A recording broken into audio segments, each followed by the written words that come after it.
C'est ainsi qu'on besogne dans la mêlée brutale. Mais soudain, c'est Tlépolème, le noble et grand Héraclide, que l'impérieux destin fait se dresser juste en face de Sarpédon égal aux dieux. Ils marchent l'un sur l'autre et entrent en contact, fils et petits-fils de Zeus, assembleurs des nuées. Et le premier, Tlépomène, s'adresse à l'autre en ces termes. « Sarpédon, bon conseiller des Lyciens, quelle sorte contraint-on à te terrer ici comme un homme qui ne sait rien du combat? On ment quand on te dit descendant de Zeus porte-égide, tu es trop au-dessous de ces fameux héros qui naquirent de Zeus au temps des anciens hommes. Ils étaient, eux, pareils à ce qu'était, dit-on, mon père à moi, le puissant Héraclès, au dessein hardi, au cœur de lion. Ce fut lui qui vint ici jadis chercher les chevaux de Laomédon, et, avec 6 nefs seulement et un petit nombre d'hommes, sut ravager la ville d'Ilion et vider d'hommes ses rues. Mais toi, ton cœur est lâche, et ton monde périt. Imagine que tu ne seras pas venu de Lycie pour être d'un secours quelconque aux Troyens, si fort que tu sois, et qu'au contraire tu vas, dompté par moi, passer les portes d'Hadès. Sarpédon, chef des Lyciens, alors le regarde et dit « Tlépolème, si celui dont tu parles a ruiné la sainte Troie, ce fut pour la folie d'un homme, du superbe Laomédon, qui, à son bienfaiteur, fit de méchants reproches et lui refusa les chevaux pour lesquels il était venu de si loin. Je prétends, moi, qu'ici même, et par moi, la mort, le noir trépas te sont préparés, et que, dompté sous ma lance, tu me vas donner la gloire en même temps que ton âme à Hadès aux illustres coursiers. » Ainsi dit Sarpédon, et Tlépolème aussitôt lève sa pique de frêne. Les longues javelines jaillissent à la fois de leurs mains à tous deux.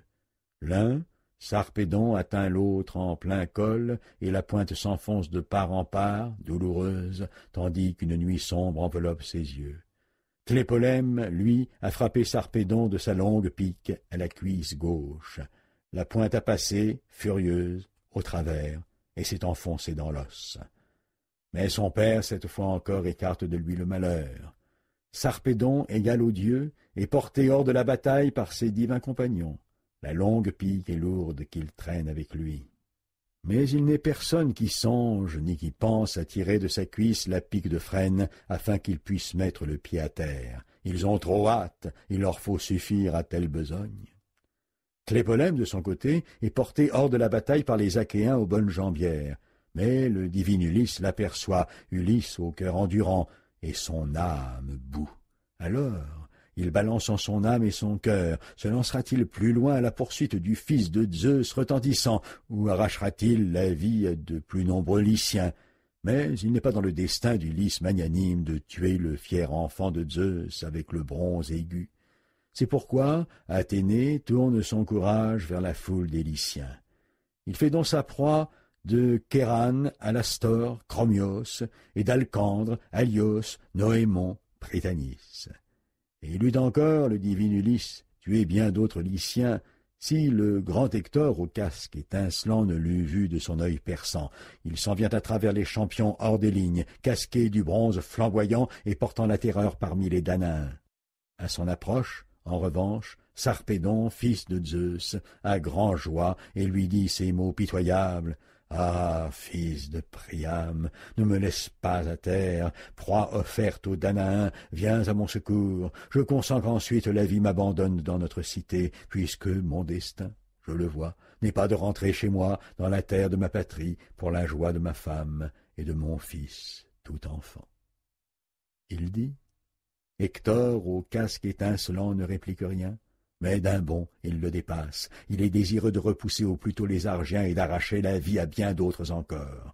Sarpédon, égal aux dieux cependant, est déposé par ses divins compagnons au pied du chêne magnifique de Zeus qui porte l'égide. Le fier Pélagon, lui, extrait de la cuisse la pique de frêne. Pélagon, son bon camarade. Le souffle l'abandonne, un brouillard s'épand sur ses yeux, puis il reprend haleine. Le souffle de Borée vient sur lui, l'enveloppe et ranime son cœur qui tristement défaille. Cependant, les Argiens, sous la poussée d'Arès et d'Hector au casque de bronze, ni ne tournent le dos pour rejoindre les nefs noires, ni ne se portent en avant pour combattre. Ils rompent sans arrêt depuis qu'ils savent Arès au milieu des Troyens. Quel est alors le premier? quel est le dernier qu'abatte Hector, fils de Priam, et Arès de bronze? C'est Teuthras, égal aux dieux, puis Oreste, aiguillonneur de cavale, puis Trécos, bon guerrier d'Étolie, et Énomaos, puis Hélénos, le fils d'Énops, Orébios, au couvre-ventre scintillant, qui vit à Hylée, tout au soin de sa fortune. Riverain du lac Céphise, il a pour voisins d'autres Béotiens, vivant aussi sur ce sol plantureux. Mais, rigide, infatigable, nous aurons, à Ménélas, fait une promesse vaine, en lui affirmant qu'il ne s'en retournerait qu'une fois détruite Ilion aux bonnes murailles, si nous permettons au funeste Arès de donner ainsi libre cours à sa fureur. Allons, souvenons-nous toutes deux aussi de notre valeur ardente. Elle dit. Athénée, la déesse aux yeux pères, n'a garde de dire non. Hérée examine et équipe ses coursiers au frontal d'or. Hérée, l'auguste déesse, la fille du grand Cronos. De chacun des côtés du char, Hébé vivement met les roues recourbées, les roues de bronze à 8 rayons aux 2 bouts de l'essieu de fer. La jante est d'or, inaltérable, mais par-dessus s'adaptent des cercles de bronze, une merveille à voir. Des moyeux ronds d'argent se voient des 2 côtés. La caisse est tendue de lanières d'or et d'argent, une double rampe l'entoure. Un timon d'argent en sort. À l'extrémité, Hébé attache le beau joug d'or sur lequel elle place de belles courroies d'or. Puis, Hérée amène sous le joug ses chevaux aux pieds rapides. Elle est avide de querelles et de huées. Athénée, cependant, fille de Zeus portégide, laisse couler sur le sol de son père la robe souple et brodée qu'elle a faite et ouvrée de ses mains. Puis, enfilant la tunique de Zeus, assembleur de nuées, elle revêt son armure pour le combat, source de pleurs. Autour de ses épaules, elle jette l'égide frangée, redoutable, où s'étalent en couronne déroute, querelle, vaillance, poursuite qui glace les cœurs, et la tête de Gorgo, l'effroyable monstre, terrible, affreuse, signe de Zeus portégide. Sur son front, elle pose un casque à 2 cimiers, à 4 bossettes, casque d'or qui s'orne des fantassins de censité. Elle monte enfin sur le char de flamme et saisit sa pique, la lourde, longue et forte pique sous laquelle la balle rend des héros contre qui va sa colère de fille du Tout-Puissant. Alors, Hérée, vivement, touche du fouet les chevaux. D'elle-même, les portes gémissent, ces portes qui gardent les heures, à qui l'heure est commise de l'Olympe et du vaste ciel. Avec le soin d'écarter ou de replacer tour à tour une très épaisse nuée. C'est par là qu'elles font passer l'attelage excité par l'aiguillon. Elles trouvent le fils de Cronos, assis à l'écart, loin des autres, sur le plus haut sommet de l'Olympe aux cimes sans nombre. La déesse aux bras blancs, Hérée, alors arrête ses chevaux et, s'adressant à Zeus suprême, fils de Cronos, lui demande « Zeus, père, n'es-tu donc pas indigné contre Arès de toutes ces horreurs? Quelles nombreuses et belles troupes il a détruites aux Achéens, à tort et à travers, tout lui est bon. J'en souffre, moi, cependant que Cypris et Apollon à l'arc d'or jouissent bien tranquillement du spectacle de ce fou qu'ils ont déchaîné et qui ne connaît point de loi. Zeus, père, te fâcheras-tu si je frappe Arès un peu rudement pour le chasser du combat? » L'assembleur de nuées, Zeus, ainsi lui réplique, « Eh bien, lance donc sur lui Athénée, la ramasseuse de butin. Plus qu'une autre, elle est habituée à le mettre en contact avec les cruelles douleurs. » Il dit, et Hérée, la déesse aux bras blancs, n'a garde de dire non. Elle fouette ses chevaux, et ceux-ci, pleins d'ardeur, s'envolent dans l'étendue qui sépare la terre du ciel étoilé.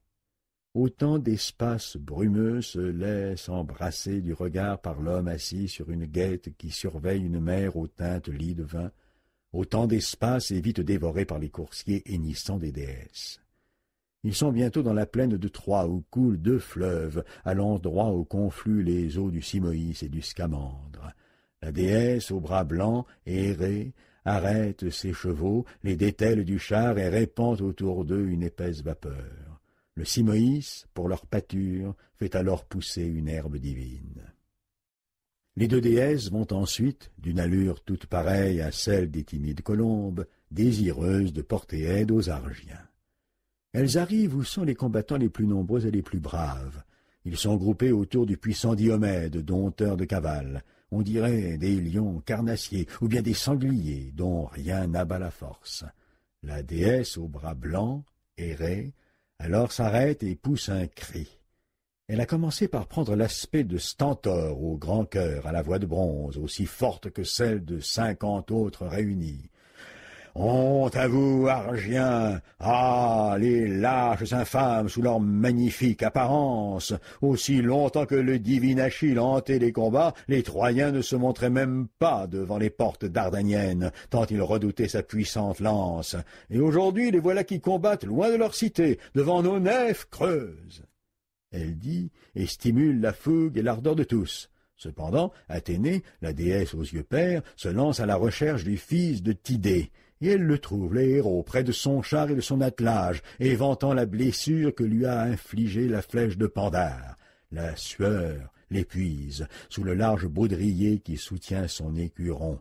Ainsi épuisé, il sent son bras là. Il soulève le baudrier pour essuyer son sang noir. Lors, la déesse met la main sur le joug de son char et dit « Ah !» Il rappelle peu son père, le fils qu'a engendré Tidée. Tidée, de taille, était petit, mais c'était un guerrier. Un jour, je lui défendais de se battre et de faire éclater sa furie. C'était le jour où, quittant les Achéens, il était arrivé en messager à Thèbes. Il avait autour de lui des milliers de Cadméens. Je l'engageai à festoyer tranquillement dans le palais. Mais il avait le cœur brutal, comme toujours. Il défiait les jeunes Cadméens et de tous ses aimants triomphait. Tant moi je lui prêtais d'aide. Toi, au contraire, je suis à tes côtés, je veille sur toi, je t'invite franchement à combattre les Troyens. Est-ce donc la fatigue du combat bondissant qui pénètre tes membres, ou est-ce une terreur lâche qui te retient? Alors, tu n'es pas fils du brave fils d'Énée, tu n'es pas fils de Tidée. Diomède, le fort, en réponse, lui dit « Je te reconnais, déesse, fille de Zeus qui tient l'égide. Je te parlerai donc franchement sans te rien cacher. Non, ce n'est pas une terreur lâche qui me retient, ce n'est pas une hésitation. Je me rappelle seulement les avis que tu m'as donnés. Tu m'as défendu de combattre en face les divinités immortelles, sauf une. Si la fille de Zeus, si Aphrodite entrait dans la bataille, elle, je devais la frapper de mon bronze aigu. Et c'est pourquoi maintenant je recule, c'est pourquoi j'ai donné l'ordre à tous les autres Argiens de se rallier ici. Je reconnais Arès allant en maître à travers le combat. » La déesse aux yeux pairs, Athénée, lui répond « Fils de Tidée, Diomède cher à mon cœur, ne crains pas plus Arès qu'aucun autre immortel, tant je puis, moi, te prêter d'aide. Bien au contraire, mène d'abord droit sur Arès tes coursiers aux sabots massifs, frappe-le à bout portant, n'aie point de respect pour l'ardent Arès, c'est un furieux, le mal incarné, une tête à l'évent. Il nous assurait naguère en propres termes, à Hérée et à moi, qu'il combattrait les Troyens, qu'il aiderait les Argiens, et le voilà au milieu des Troyens. Les autres, il les a oubliés. » Elle dit, et de sa main, tirant Sténélos en arrière, elle lui fait vider le char. Il saute à terre prestement, et la déesse, impatiente, monte sur le siège à côté du divin Diomède. Haut et fort, sous son poids, crient les cieux de chêne. Il porte une si terrible déesse et un tel héros. Pallas Athénée prend en main le fouet et les rênes, et d'abord, sans retard, mène sur l'Arès les coursiers aux sabots massifs. Arès, cependant, s'emploie à dépouiller l'énorme Périphas, de beaucoup le plus brave de tous les Étoliens, l'illustre fils d'Ochésios. Et tandis qu'ainsi s'emploie Arès meurtrier, Athénée se coiffe du casque d'Hadès. Il ne faut pas que le puissant Arès la voie. Mais Arès, le fléau des hommes, voit tout à coup le divin Diomède. Il laisse aussitôt là l'énorme Périphas, étendu à l'endroit même où il vient en le frappant de lui arracher la vie. Il va droit à Diomède, dompteur de cavales. Ils marchent l'un sur l'autre et entrent en contact. Arès, le premier, se fend par-dessus le joug et les rênes de l'attelage avec sa pique de bronze. Il brûle de prendre la vie du héros, mais Athénée, la déesse aux yeux pairs, de sa main saisit la pique et la détourne si bien qu'elle s'envole inutile, écartée du char. À son tour, Diomède, au puissant cri de guerre, tend le corps en avant, sa pique de bronze à la main. Et Pallas Athénée l'appuie contre le bas-ventre d'Arès, à l'endroit même où il boucle son couvre-ventre.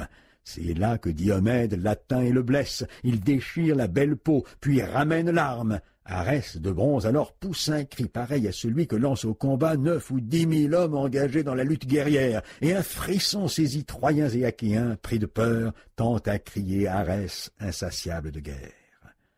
Ainsi que des nuages sort une vapeur ténébreuse, quand appelé par la chaleur se lève un vent de tempête. Ainsi, sous les yeux de Diomède, fils de Tidée, Arès de bronze monte avec les nuées vers le vaste ciel. Vite, il atteint le séjour des dieux, l'Olympe escarpé, et va s'asseoir auprès de Zeus, fils de Cronos, le cœur plein de chagrin. Il lui montre le sang divin qui coule de sa blessure, et d'un ton gémissant, lui dit ces mots ailés. « Zeus, père, n'es-tu donc pas indigné quand tu vois toutes ces horreurs? Sans cesse les dieux que nous sommes subissent les pires tourments, cela les uns par les autres, pour plaire aux mortels. Nous sommes tous révoltés contre toi. Tu as donné le jour à une folle exécrable qui ne rêve que méfaits. Tous les autres dieux qui sont dans l'Olympe t'écoutent, chacun de nous t'est soumis. Mais à elle, tu n'adresses jamais mot ni geste de blâme, tu lui lâches la bride, parce que tu lui as tout seul donné le jour à cette fille destructrice, qui vient de déchaîner encore le fils de Tidée, le bouillant Diomède, en pleine fureur contre les dieux immortels. Il a d'abord approché et blessé Cypris au poignet. Ensuite il s'est jeté sur moi, pareil à un dieu. Mes pieds rapides m'ont soustrait à lui, sans quoi je serais là encore à souffrir longtemps 1000 maux au milieu d'horribles cadavres, où, vivant, je me fusse pâmé au cou du bronze. L'assembleur de nuées, Zeus, sur lui, lève un œil sombre et dit « Ne viens pas, tête à l'évent, gémir ici à mes pieds. Tu es le plus odieux de tous les immortels qui habitent l'Olympe. Ton plaisir, toujours, c'est la querelle, la guerre et les combats. Ah, tu as bien l'emportement intolérable, sans rémission de ta mère, de cette errée que j'ai tant de peine à dompter avec des mots. Aussi, je crois, si tu pâtis, que tu le dois à ses conseils. Je ne veux pas pourtant te laisser souffrir davantage. Tu es né de moi, c'est pour moi que ta mère t'a mis au monde. Mais si tu étais né de quelque autre dieu destructeur comme tu l'es, il y a longtemps que tu serais dans un séjour situé plus bas encore que celui des fils de ciel. » Il dit, et il commande à Péon de le guérir. Et Péon sur lui répand des poudres calmantes, et il le guérit, parce qu'il n'est pas né mortel. Comme le suc de figuier fait quand on agite cailler le lait blanc et fluide qui, vite, prend sous les yeux de celui qui le tourne, de même, vite, Péon guérit l'ardent Arès. Après quoi, Hébé le baigne et le revêt d'élégants vêtements.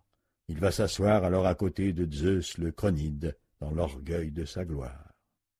Au même moment, les déesses rentrent au palais de Zeus, Hérée d'Argos et Athénée d'Alalcomène.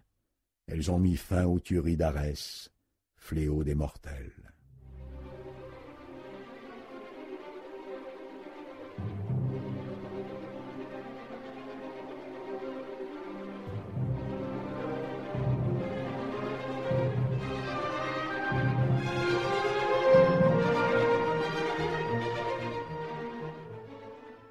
L'atroce mêlée entre les Troyens et les Achéens est dans l'essai à elle-même.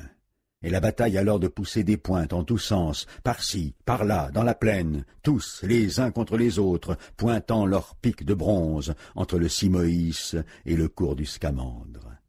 Le premier, Ajax, fils de Télamon, rempart des Achéens, enfonce un bataillon troyen et fait luire aux siens le salut en frappant un guerrier, le plus brave des Thraces, le fils de Sor, le noble et grand Acamas. Le premier, il l'atteint au cimier de son casque à crin de cheval. Il lui plante son arme au front. La pointe de bronze s'enfonce et traverse l'os. L'ombre couvre ses yeux. Diomède, au puissant cri de guerre, frappe lui Axile, le fils de Teuthras, qui habite sa bonne ville d'Arisbée. Il y vit dans l'opulence, mais les gens l'aiment parce que sa demeure est au bord de la route et qu'à tous il fait aimable accueil. Personne, cependant, ne vient s'offrir au cou pour écarter de lui le triste trépas. Diomède prend les devis du maître et de l'écuyer Calésios, qui en ce jour conduit son char. Tous deux descendent sous la terre. Euryale abat Drèse, ainsi qu'Opheltios. Il marche ensuite sur Ézèpe et Pédase, qu'Abarbaré, nymphe des eaux, a jadis enfanté à Boucolion sans reproche. Boucolion était fils du fameux Laomédon, fils aîné, mais mis au monde en cachette par sa mère. Alors qu'il paissait ses ouailles, il avait partagé le lit et l'amour de la nymphe, et elle avait conçu de lui et mis au monde 2 jumeaux. Le fils de Mésistée brise leurs fougues et leurs membres brillants. Après quoi, de leurs épaules, il leur enlève leurs armes. Le valeureux Polypétès, lui, tue Astial, tandis qu'Ulysse abat Pidithès de Percote sous sa pique de bronze et Teucros, le divin arrêtant. Antiloque, le fils de Nestor, frappe Ablère de sa pique éclatante, et Agamemnon, protecteur de son peuple, Élate, qui, sur les bords du Statnioïs, aux belles eaux, habite la haute Pédase. Le héros Léite fait sa proie de Phylaque qui cherche à s'enfuir. Eurypyle tue Mélanthe. Ménélas, au puissant cri de guerre, prend Adraste vivant. Ses chevaux affolés en courant par la plaine ont soudainement buté sur la branche d'un tamaris. Alors, brisant le char courbe à l'extrémité du timon, ils le laissent là et partent vers la ville où les autres déjà s'enfuient, affolés, tandis que l'homme, lui, roule à bas de son char, à côté d'une roue, tête en avant, dans la poussière, sur la bouche. Et voici que de lui s'approche Ménélas, le fils d'Atrée, sa longue javeline au poing. Adraste lui saisit les genoux et supplie « Ah, prends-moi vivant, fils d'Atrée, agrée une honnête rançon. Mon père est riche, il a chez lui maints trésors en réserve, bronze et or et fer travaillé. Il en tirerait pour te satisfaire une immense rançon, s'il me savait en vie près des nefs achéennes. » Il dit et touche le cœur de Ménélas en sa poitrine.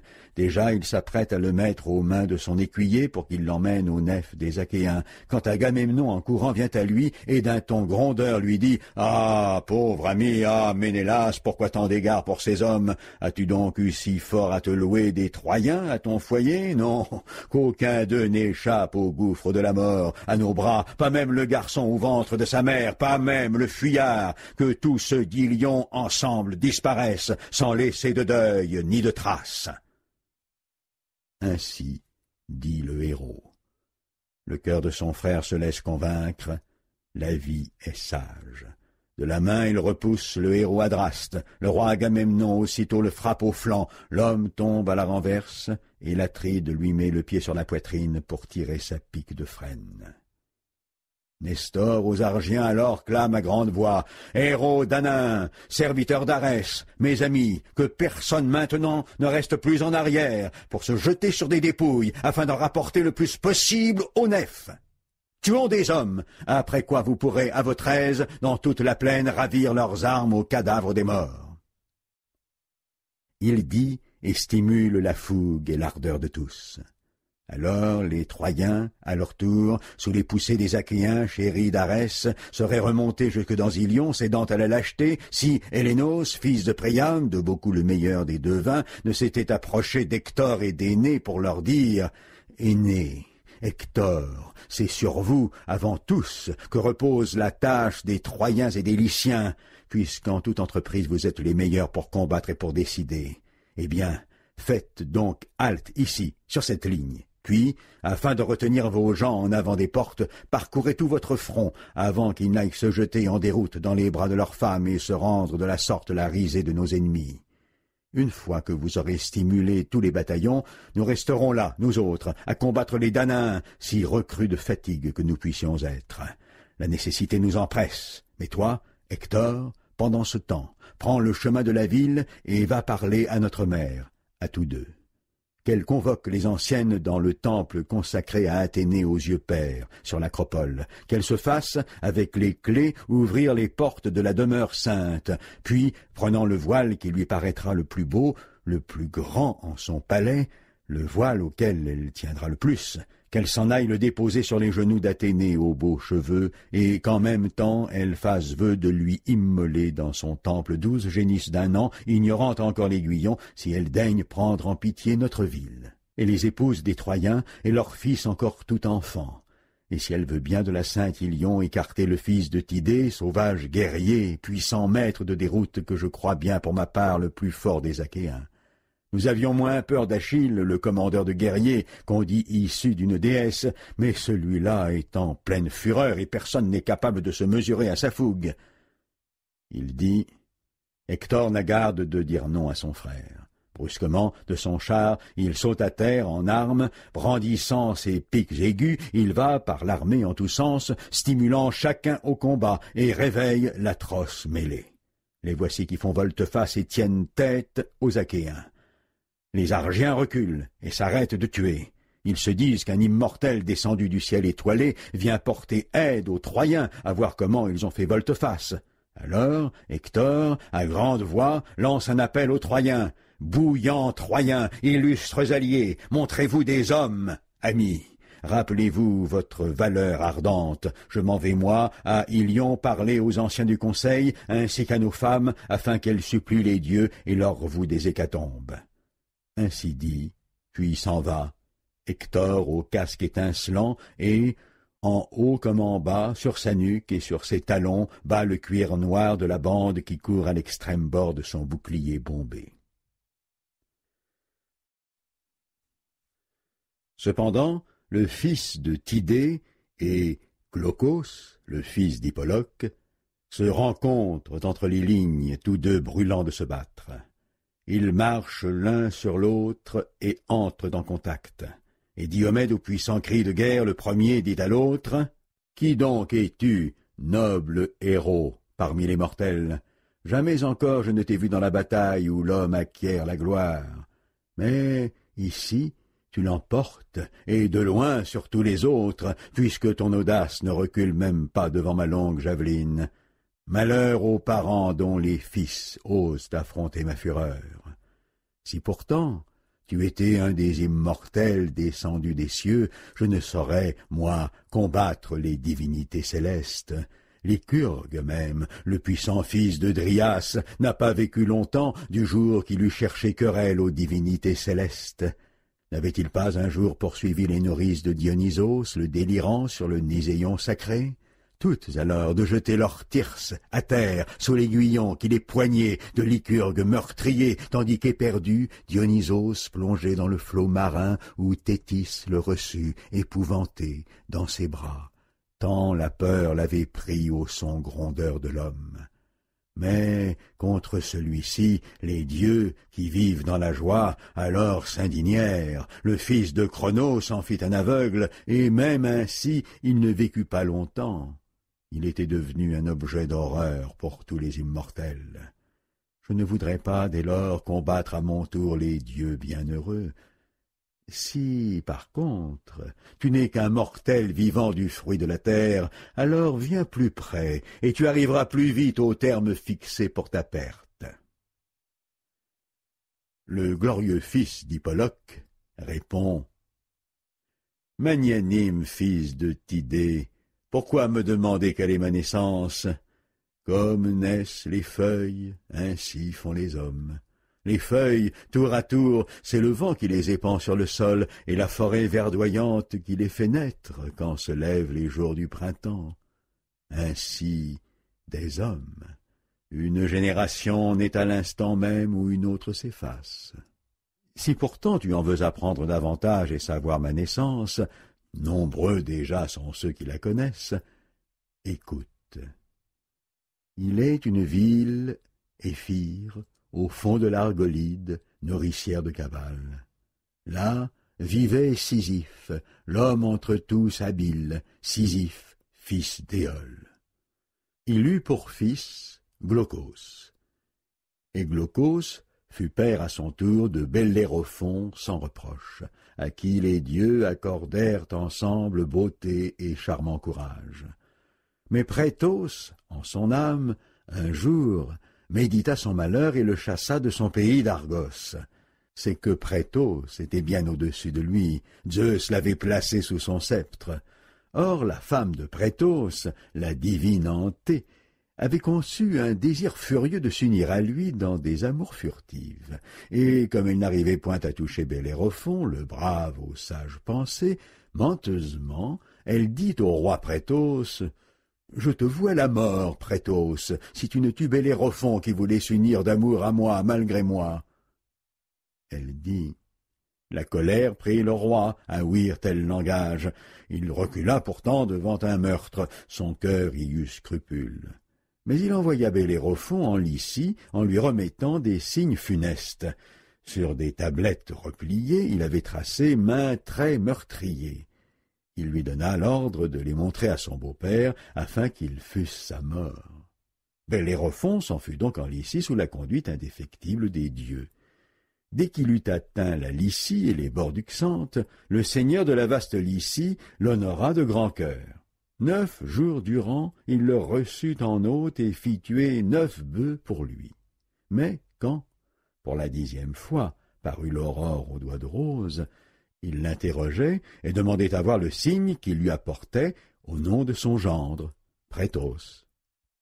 À peine eut-il en main le signe funeste envoyé par son gendre que, pour commencer, il donna à Bellérophon l'ordre de tuer la chimère invincible. Elle était de race non point humaine, mais divine. Lion par devant, serpent par derrière, et chèvre au milieu. Son souffle avait l'effroyable jaillissement d'une flamme flamboyante. Il sut la tuer, pourtant, en s'assurant au présage des dieux. Il eut ensuite à se battre contre les fameux Solymes, et ce fut, pensa-t-il, le plus rude combat dans lequel il fut engagé parmi les hommes. En 3e lieu, il massacra les Amazones, guerrières égales de l'homme, mais à peine était-il de retour que le roi contre lui ourdissait une habile ruse. Choisissant les guerriers les plus braves qui fussent dans la vaste Lycie, il les postait aux aguets. Mais aucun ne rentra chez lui, tous furent massacrés par Bellérophon sans reproche. Le roi comprit alors que c'était là le noble fils d'un dieu. Voulant le retenir, il lui donna sa fille, et lui confiait en même temps la moitié de tous ses honneurs royaux. Les Lyciens de leur côté lui taillèrent un domaine supérieur à tous les autres, aussi propre aux vergers qu'aux terres à blé. Et le brave Bellérophon vit sa femme lui mettre au monde 3 enfants, Isandre, Hippoloque et Laodamie. Aux côtés de Laodamie vint s'étendre le prudent Zeus, et elle donna le jour à un fils égal aux dieux, Sarpédon au casque de bronze. En revanche, du jour où Bellérophon eut encouru à son tour la haine de tous les dieux, et où il allait seul errant par la plaine aléienne, rongeant son cœur et fuyant la route des hommes, il vit tout ensemble Arès, insatiable de guerre, lui immoler son fils Isandre au cours d'un combat contre les fameux Solymes, et Artémis aux reines d'or, dans son courroux, lui tuer sa fille. Pour moi, c'est Hippoloque qui m'a donné le jour, c'est de lui que je déclare être né. Et, en m'envoyant à Troie, avec insistance, il me recommandait d'être le meilleur partout, de surpasser tous les autres, de ne pas déshonorer la race de mes aïeux, qui toujours furent les plus braves, aussi bien à Éphire que dans la vaste Lycie. Voilà la race, le sang dont je me flatte d'être issu. Il dit. Et Diomède, au puissant cri de guerre, aussitôt est en joie. Il enfonce sa javeline dans la terre nourricière, et au pasteur d'hommes, il adresse ces mots apaisants. Oui, oui, tu es pour moi un hôte héréditaire, et, depuis longtemps, le divin Oïné reçut jadis en son manoir ce Bellérophon sans reproche. Il l'y retint 20 jours, et ils se firent l'un à l'autre de magnifiques présents. Oïné lui faisait don d'une ceinture où éclatait la pourpre, et Bellérophon d'une coupe d'or à 2 anses que j'ai laissée dans mon palais le jour où j'en suis parti. De Tidée, je ne me souviens pas, j'étais tout petit quand il me quitta, c'était le temps où à Thèbes tombaient les hommes d'Achaïe. Ainsi je suis ton hôte au cœur de l'Argolide, et tu es le mien en Lycie, le jour où j'irai jusqu'en ce pays. Évitons dès lors tous les deux la javeline l'un de l'autre, même au milieu de la presse. J'ai bien d'autres hommes à tuer parmi les Troyens ou leurs illustres alliés, si un dieu me les amène et si je les joins moi-même à la course. Et tu as aussi bien d'autres Achéens à abattre, si tu le peux. Troquons plutôt nos armes, afin que tous sachent ici que nous nous flattons d'être des hôtes héréditaires. » Ayant ainsi parlé, ils sautent de leurs chars, se prennent les mains, engagent leur foi. Mais à ce moment-là, Zeus, fils de Cronos, ravit aussi à Glaucos sa raison, puisqu'en troquant ses armes avec Diomède, le fils de Tidée, il lui donne de l'or en échange de bronze, la valeur de 100 bœufs contre celle de 9. Hector, cependant, arrive aux portes C et aux remparts. Autour de lui, en courant, épouses et filles des Troyens viennent l'interroger sur leurs fils, ou leurs frères, sur leurs parents, sur leurs époux. Et lui, de les engager toutes, tour à tour à prier les dieux. Combien sont voués au chagrin. Il arrive enfin devant le palais splendide de Priam, orné de portiques polis. Là sont 50 chambres de pierre polie bâties à la file, où les fils de Priam dorment aux côtés de leurs légitimes épouses. De l'autre côté, en face, à l'intérieur de la cour, sont les chambres des filles, 12 chambres en pierre polie, munies d'un toit en terrasse, bâties à la file, où les gendres de Priam dorment aux côtés de leurs dignes épouses. À ce moment vient à lui sa mère aux dons si doux, allant chez Laodice, la première de ses filles, pour la beauté. Elle lui prend la main, elle lui parle, en l'appelant de tous ses noms. « Mon enfant, pourquoi donc, quittant le hardi combat, es-tu venu jusqu'ici? Ah, comme ils vous épuisent, ces fils des Achéens au nom abhorré, qui combattent autour de nos murs. Ton cœur t'aura poussé à venir ici, tendre les mains vers Zeus du haut de l'acropole. Reste là, je te vais apporter un doux vin. Tu en feras d'abord libation à Zeus Père et aux autres dieux. Tu trouveras après toi-même profit à en boire. Un soldat fatigué voit le vin augmenter grandement son ardeur, et tu t'es fatigué à défendre les tiens. Le grand Hector, au casque étincelant, répond « Ne m'offre pas de doux vin, noble mère, et ne me fais rien perdre de ma fougue, je craindrais d'oublier ma valeur. Et quant à faire à Zeus libation d'un vin au sombre feu avec des mains impures, je n'ose. Il n'est jamais permis d'adresser des prières aux chronides à la nuée noire quand on est souillé de sang et de boue. Non, c'est à toi plutôt d'aller au temple d'Athénée, la ramasseuse de butin, avec des offrandes en main, après avoir convoqué les anciennes. Puis, prenant le voile qui te paraîtra le plus beau, le plus grand en ton palais, celui auquel tu tiens le plus, va-t'en le déposer sur les genoux d'Athénée aux beaux cheveux. Et en même temps fais vœu de lui immoler dans son temple 12 génisses d'un an, ignorant encore l'aiguillon, afin de voir si elle daignera prendre en pitié notre ville, et les épouses des Troyens, et leurs fils encore tout enfants, et si elle voudra, de la sainte Ilion, écarter le fils de Tidée, sauvage guerrier, puissant maître de déroute. Prends donc, toi, le chemin du temple d'Athénée, la ramasseuse de butin, tandis que moi, j'irai chercher Paris. Je veux l'appeler et voir s'il consent à m'écouter. Ah, que la terre s'ouvre donc ici même sous ses pieds. L'Olympe a fait en lui grandir un terrible fléau pour les Troyens, pour Priam magnanime et pour tous ses enfants. Que seulement je le vois donc descendre celui-là dans l'Hadès, et je croirais que mon cœur a oublié son horrible détresse. » Il dit. Elle se dirige aussitôt vers le palais et appelle ses servantes qui, par la ville, alors s'en vont convoquer les anciennes. Elle-même descend dans la chambre dorante, où se trouvent les voiles à 1000 broderies, œuvre des Sidoniennes qu'Alexandre, pareil aux dieux, a ramenées de Sidon en traversant la vaste mer au cours du même voyage dont il a ramené aussi Hélène aux nobles ancêtres. Hécube en choisit un pour le porter en offrande à Athénée. C'est le plus beau, en fait de broderie, le plus grand aussi, il brille comme un astre. Il est placé tout au fond, sous les autres, après quoi elle se met en route. Les anciennes, en nombre, s'empressent à sa suite. À peine ont-elles atteint le temple d'Athénée, au haut de l'acropole, que les portes leur en sont ouvertes par la jolie Théano, fille de Cicès, épouse d'Anténor, le dompteur de cavale, que les Troyens ont fait prêtresse d'Athénée. Avec le cri rituel vers Athénée, toutes tendent les bras. La jolie Théano prend le voile, elle le met sur les genoux d'Athénée aux beaux cheveux. Puis, suppliante, elle adresse ce vœu à la fille du grand Zeus. « Puissante Athénée, protectrice de notre ville, ô toute divine, ah, brise donc la pique de Diomède, fais qu'il tombe lui-même front en avant devant les portes C, et aussitôt dans ton temple, nous t'offrirons 12 génisses d'un an, ignorant encore l'aiguillon, si tu daignes prendre en pitié notre ville, et les épouses des Troyens, et leurs fils encore tout enfants. » Elle dit, mais à sa prière, Pallas Athénée fait non.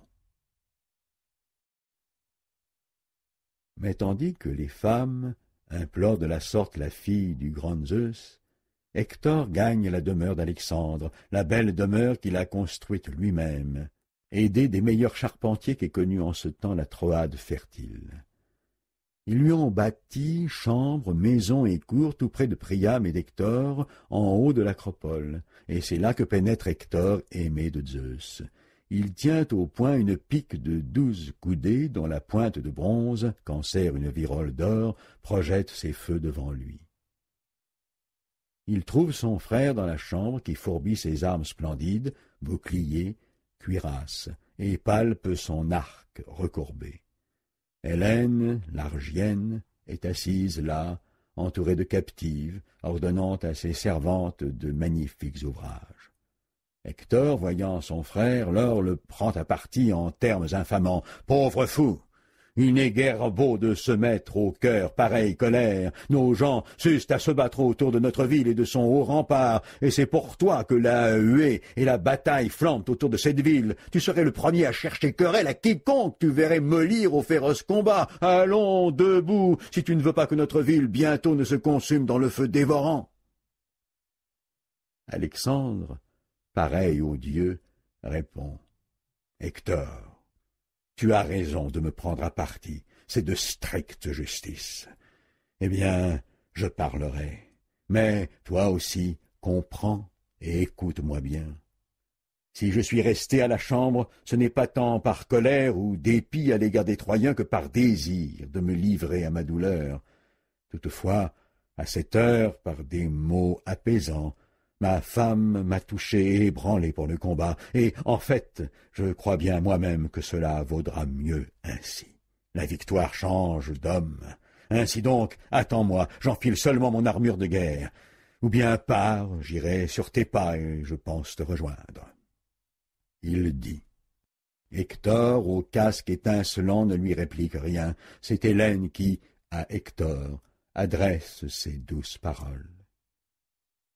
Pauvre beau-frère, en moi tu n'as qu'une chienne, et méchante à glacer le cœur. Ah, pourquoi donc le jour où m'enfantait ma mère n'ai-je pas été prise, emportée par quelque horrible bourrasque sur une montagne, ou dans le flot de la mer bruissante, un flot qui m'eût enlevé avant que tous ces crimes eussent vu le jour. Ou, si les dieux nous ont réservé ces horreurs, pourquoi du moins n'ai-je donc pas été la femme d'un brave, capable de sentir la révolte, les affronts, surtout dont le cœur est assailli par le souci, et cela pour la chienne que je suis, et pour la folie d'Alexandre. Zeus nous a fait un dur destin, afin que nous soyons plus tard chantés des hommes à venir. Le grand Hector, au casque étincelant, répond.